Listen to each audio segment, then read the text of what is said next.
அனைவருக்கும் வணக்கம். தெய்வீக பலன்கள் சேனல் சார்பாக தங்களை அன்புடன் வரவேற்கிறோம். இன்று நம் காணொளியில் காண விரும்புவது மார்கழி மாதம் பிரதோஷம் சிறப்புகளை பற்றி இந்த காணொளியில் பார்க்கலாம். வாருங்கள் காணொளிக்கு செல்லலாம். மறக்காமல் ஒரு சப்ஸ்கிரைப் செய்யவும். சூரியன் தனுசு ராசியில் பிரவேசிக்கும் மாதமே மார்கழி மாதமாகும். ஜோதிட சாஸ்திரப்படி தனுசு ராசியின் அதிபதியாக குரு இருக்கிறார். எனவே இந்த மாதத்தில் வரும் பிரதோஷ தினம் மாபெரும் சக்தி வாய்ந்ததாகும். சிவபெருமானுக்கு உகந்தது என சொல்லப்படுகிறது.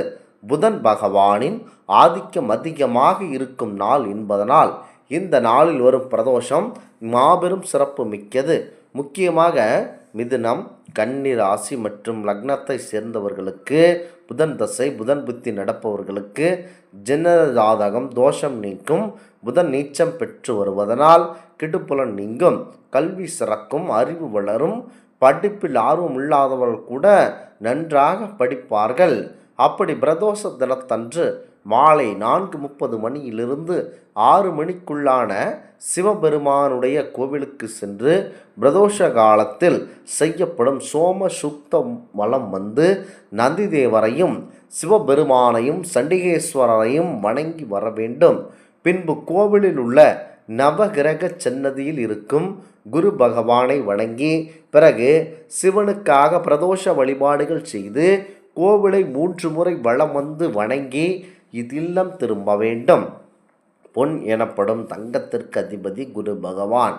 எனவே மார்கழி மாதத்தில் முக்கியமாக இந்த நாட்களில் இன்றைய தினத்தில் வரும் பிரதோஷத்தின் போது குரு பகவானையும் சிவன் பார்வதியும் வணங்குவதனால் உங்களுக்கு பொன்னாபரணங்களின் சேர்க்கை உண்டாகும். வறுமை நிலை நீங்கி வாழ்க்கை சுபிட்சமடையும். உடல் மற்றும் மன ஆரோக்கியம் மேம்படும். பிறருடனான பகை நீங்கும். முக்கியமாக இன்று வலிமையான சிவபெருமானை நினைத்து நீங்கள் வழிபட அனைத்தும் நல்லபடியாகவே நடக்கும்.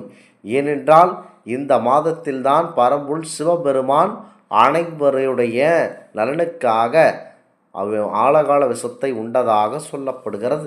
மார்கழி மாத பிரதோஷம் மிகவும் விசேஷமானது. ஏனெனில் இந்த மாதத்தில் சூரியன் தனுசு ராசியில் சஞ்சரிப்பதனால் சிவ வழிபாடுகளுக்கு அதிக பலன் கிடைக்கும். மார்கழியில் வரும் பிரதோஷம் அனுஷ்டித்தால் பாவங்கள் நீங்கி புண்ணியங்கள் பெருகுமாம். சொந்த வீடு யோகம் உண்டாகுமாம். மேலும் சப்தரிஷி மண்டலம் வானில் வாவடிவில் தெரிவதனால் இது சப்தரிஷி பிரதோஷமாகவே கருதப்படுகிறது. இந்த மாத பிரதோஷ வழிபாடு வாழ்வில் நன்மைகளை ஈட்ட மாபெரும் சக்தி வாய்ந்ததாக திகழும். ஆன்மீகத்திற்கு முக்கியத்துவமான மார்கழி மாதம் முழுவதுமே இறைவனுடைய வழிபாட்டிற்கு சிறந்தது. இந்த மாதத்தில் செய்யப்படும் பூஜைகள் மற்றும் தீபாராதனை மந்திரங்கள் போன்றவை எண்ணற்ற நன்மைகளை வழங்கும். மனிதர்களுக்கு சூரியன் தனுசு ராசியில் குருவின் ராசி இருப்பதனால் குருவின் ஆதிக்கமும் புதனின் ஆதிக்கமும் பிரதோஷத்தில் சேர்ந்து சிறப்பு பலனை அளிக்கிறது. மார்கழி பிரதோஷத்தில் சிவபெருமானை வழிபடுவது முந்தைய ஜென்மத்தில் பாவங்களை நீக்கி புண்ணியங்களை அதிகரிக்கும். திரியோதசி திதியுடன் துவாதசி திதி அல்லது சதுர்த்தசி சேர்ந்து வரும் நாட்கள் திவ்ய பிரதோஷம் எனப்படும். இந்த தினத்தில் சிவ தரிசனம் செய்வது புண்ணியம். பிரதோஷ நாளில் விளக்கு தானம் செய்தால் சொந்த வீடு அமையும் யோகம் உண்டாகப் பெறும். முக்கியமாக மார்கழியில் வா வடிவில் தெரியும் நட்சத்திர கூட்டமான சப்தரிஷி மண்டலத்தில் ஆசி கிடைக்க வழிவகுக்கிறது. இன்றைய நாளில் செல்வ வளம் பெருகும், மன அமைதி கிடைக்கும், தொழிலில் வெற்றி உண்டாகும், திருமண பாக்கியம் கிடைக்கும், குழந்தை பாக்கியம் கிடைக்கும் போன்ற எண்ணற்ற பலன்கள் இந்த பிரதோஷ வேளையில் கிடைக்கப்படுகிறது. மார்கழி மாத பிரதோஷ தினங்களில் சிவபெருமானுக்கு அபிஷேகங்கள் செய்து வில்வ இலைகளால் அர்ச்சனை செய்து வழிபடுவது சிறப்பு. கோவிலில் நந்தி மற்றும் சிவபெருமானுக்கு நடுவில் விளக்கேற்றி வழிபடுவது சகல சம்பத்துகளையும் தேடித்தரும். திருவெண்பாவையும் திருப்பள்ளி எழுச்சி போன்ற பாடல்களை பாடி வழிபடுவது எண்ணற்ற பலன்களை தரும். மார்கழி மாத பிரதோஷம் என்பது ஆன்மீக வளர்ச்சியையும் வாழ்வில் அனைத்து நலன்களையும் பெற உதவும் சிறந்த வழிபாட்டு தினமாகவே இன்றளவும் பார்க்கப்பட்டு வருகிறது. மாபெரும் சிற்ப அம்சத்தை அளிக்கக்கூடிய இந்த பிரதோஷ வேளையில் சிவனை வழிபடுங்கள். பிரதோஷத்தில் பெயர்களும் முக்கியமாக அனைத்தும் நல்லபடியே. நித்திய பிரதோஷம் தினமும் மாலையில் சூரியன் மறைவதற்கு முந்தைய 90 நிமிடங்கள் மாலை 4:30 மணி முதல் 6 மணி வரை நித்திய பிரதோஷம் எனப்படும். இந்த நேரத்தில் சிவபெருமானை தரிசிப்பது சிறந்தது.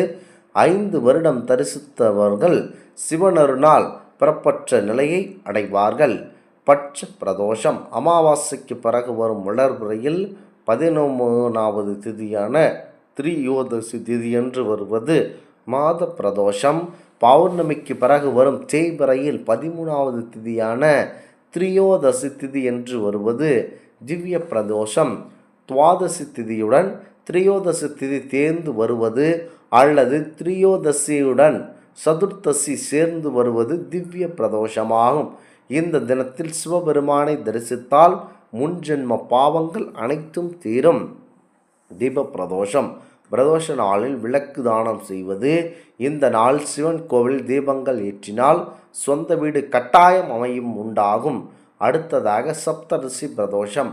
ஐப்பசி, கார்த்திகை, மார்கழி, தை, மாசி, பங்குனி மாதங்களில் வா வடிவில் தெரியும் நட்சத்திர கூட்டங்களே சப்தரிசி மண்டலமாகும்.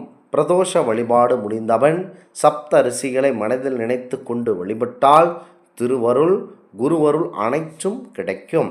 மகா பிரதோஷம் சனிக்கிழமையும் திரியோதசி திதியும் சேர்ந்து வருவது மகா பிரதோஷம். சிவன் விஷம் அருந்திய நாளான இதில் சுயம்புலிங்கத்தை வழிபடுவது சிறப்பம்சம். உத்தம மகா பிரதோஷம் என்ன என்பதை பார்க்கலாம். குறிப்பாக சித்திரை, வைகாசி, ஐப்பசி, கார்த்திகை மாதங்களில் வளர்பிறையின் போது சனிக்கிழமையும் திரியோதசி திதியும் இணைந்து உத்தம மகா பிரதோஷமாக கூறமான நாளாகும். ஏகாட்சர பிரதோஷம் வருடத்தில் ஒருமுறை மட்டுமே மகா பிரதோஷம் வருவது. அர்த்தநாரீஸ்வர பிரதோஷம் வருடத்தில் 2 முறை மகா பிரதோஷம் வருவது. இந்த நாள் சிவனை தரிசித்தால் திருமண தடை நீங்கும், தம்பதிகள் ஒற்றுமை அதிகரிக்கும். திரிகரண பிரதோஷமாகும். வருடத்திற்கு 3 முறை மகா பிரதோஷம் வருவது. இதை தரிசித்தால் அஷ்டலட்சுமியின் அருள் கிடைக்கும். பிரம்ம பிரதோஷம் வருடத்தில் 4 முறை மகா பிரதோஷம் வருவது. பிரம்மா தனக்கு ஏற்பட்ட சாபம் தீர திருவண்ணாமலையில் சிவ தரிசனம் செய்வதனால் இப்பெயர் வென்பது. முன்ஜென்ம பாவத்தை இது போக்கும். அட்சர பிரதோஷம் வருடத்திற்கு 5 முறை மகா பிரதோஷம் வருவது. தாருகாவனத்தில் இருந்த ரிஷிகள் ஆணவத்தால் சிவனை எதிர்த்தனர். அதை அடக்க பிச்சாடனராக தோண்டி தக்க பாடம் புகற்றினார். தவறை உணர்ந்த ரிஷிகள் அட்சர பிரதோஷ விரதமிருந்து விமோச்சனம் பெற்றனர். இதிலிருந்து என்ன தெரிகிறது என்றால், முக்கியமாக அனைத்திலும் இந்த மார்கழி மாதத்தில் வரக்கூடிய சிவபெருமானுக்கு உகந்த இந்த பிரதோஷ வேளையில் எவர் வழிபட்டாலும் கைமேல் பலன் கிடைக்கும் என்பது ஐதீகமாகும். இந்த ஆன்மீக தகவல் உங்களுக்கு பிடித்து இருந்தால் தெய்வீக பலன்கள் சேனலை கண்டிப்பாக சப்ஸ்கிரைப் செய்து கொள்ளவும். மீண்டும் ஒரு நல்லதொரு காணொளியில் உங்களை சந்திக்கிறோம். நன்றி, வணக்கம்.